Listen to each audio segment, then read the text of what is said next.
Well, today I'm going to talk about the Sony network sharing camera, what I like about it and what I don't like about it.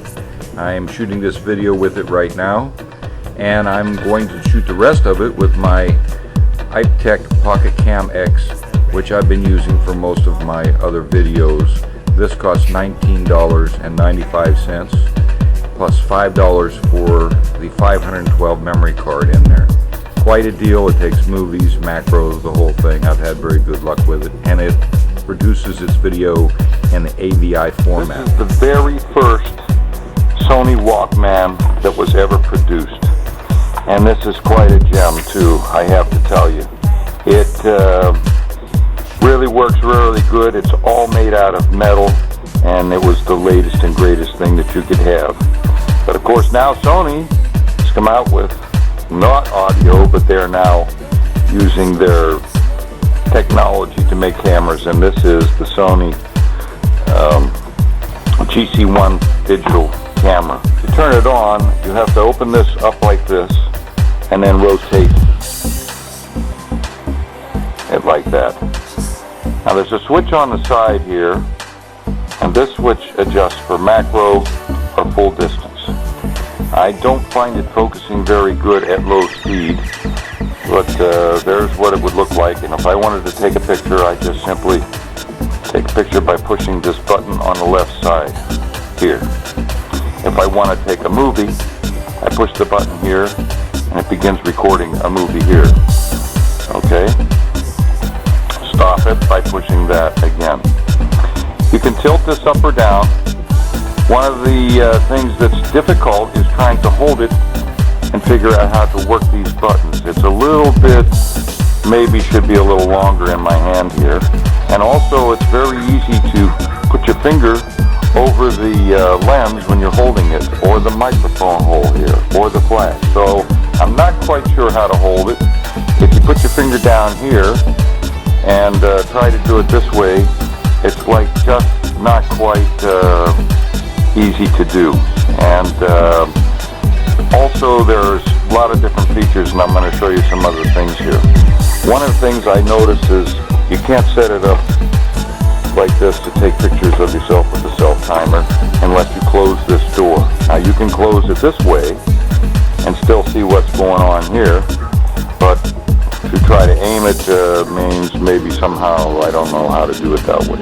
To charge the Sony camera requires a charger that's almost as big as the camera. There's the camera. Okay, there's a knob up here. It says menu, the self-timer, mode, and flash. Now you can push that, and this will change your flash settings over here. And each one of these four corners you push, you will get something else different. Flash on, flash off, flash auto. If you want to go and press the mode button, this takes you back to the last picture, and you press the center button here, which also slides left and right for forward and backward to the next things. It's a tiny little knob. It's very hard to run with your thumb, and so unless maybe this hand, I'm not quite sure the best possible way to hold this camera yet. I haven't got it figured out. I've been trying to hold it by keeping my finger on top this way and running these switches here. Most of the time I have to hold it like this. But as far as the ergonomics go, I'd say they're pretty terrible and disappointing for a camera that costs $300. So let's look at some of the things that's really cool about it. Let me open this little door up here. Here is where your USB port is, the audio-visual output, which will go to your TV. You can watch the movies right on the TV. They're clear as a bell. And your charging jack, and this is where the little string hooks on so that you carry the carry strap.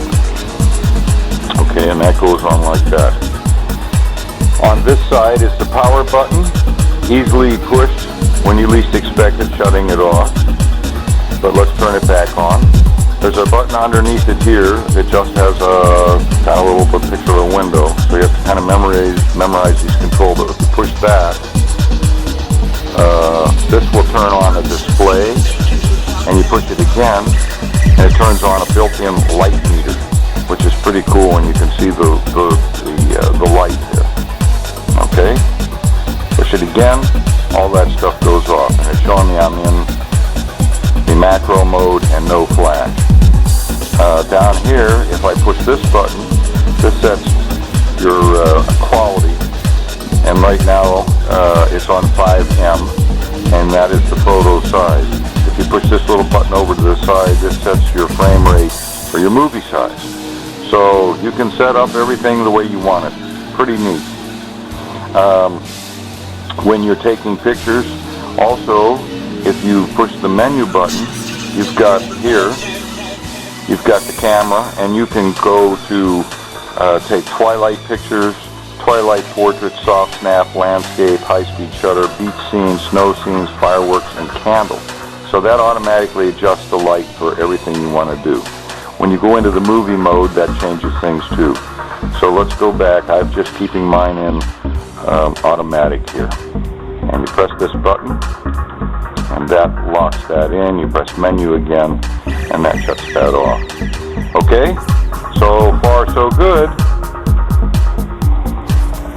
So let's turn this on, the movie. And right now, I am making a small little movie here, and we'll turn this around. And there he is with his hat cam on. Okay. Around. And there he is with his hat cam on. Okay. Okay, on the bottom, we've got memory stick, just plugged in here. That's a 2 gigabyte memory stick. That'll hold about 860 pictures or several hours of video. And that's on the highest quality. So that's quite a lot. There's no way to replace the batteries.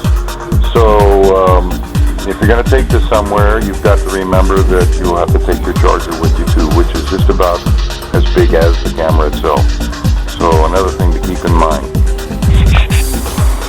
So for a camera like this, I would hope or would have wished that Sony would have made it so that you could switch it to produce an AVI or an MPEG 4 or some different formats in here instead of just the MPEG 4, because you cannot use any of the video clips in Windows Movie Maker, and that is a problem because you have to convert those files before they'll work in Windows Movie Maker, and that's time consuming, and you lose some of your resolution, obviously.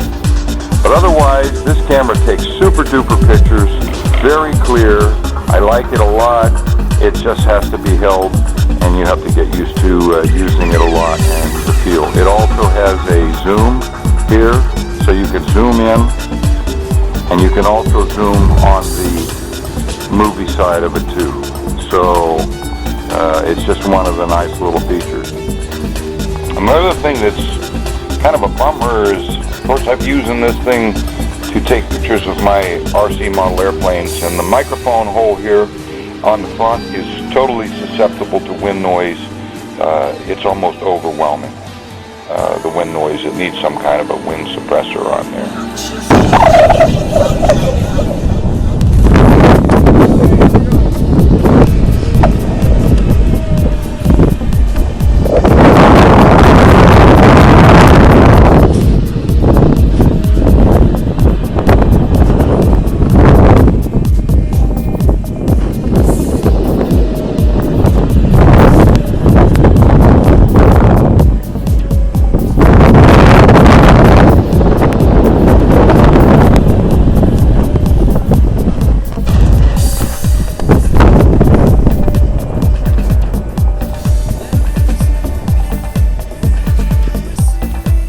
Another thing that's really cool about this camera is the image stabilization technology that's built in. So for the money, I would think it would have came at least with a carrying case also, but it didn't.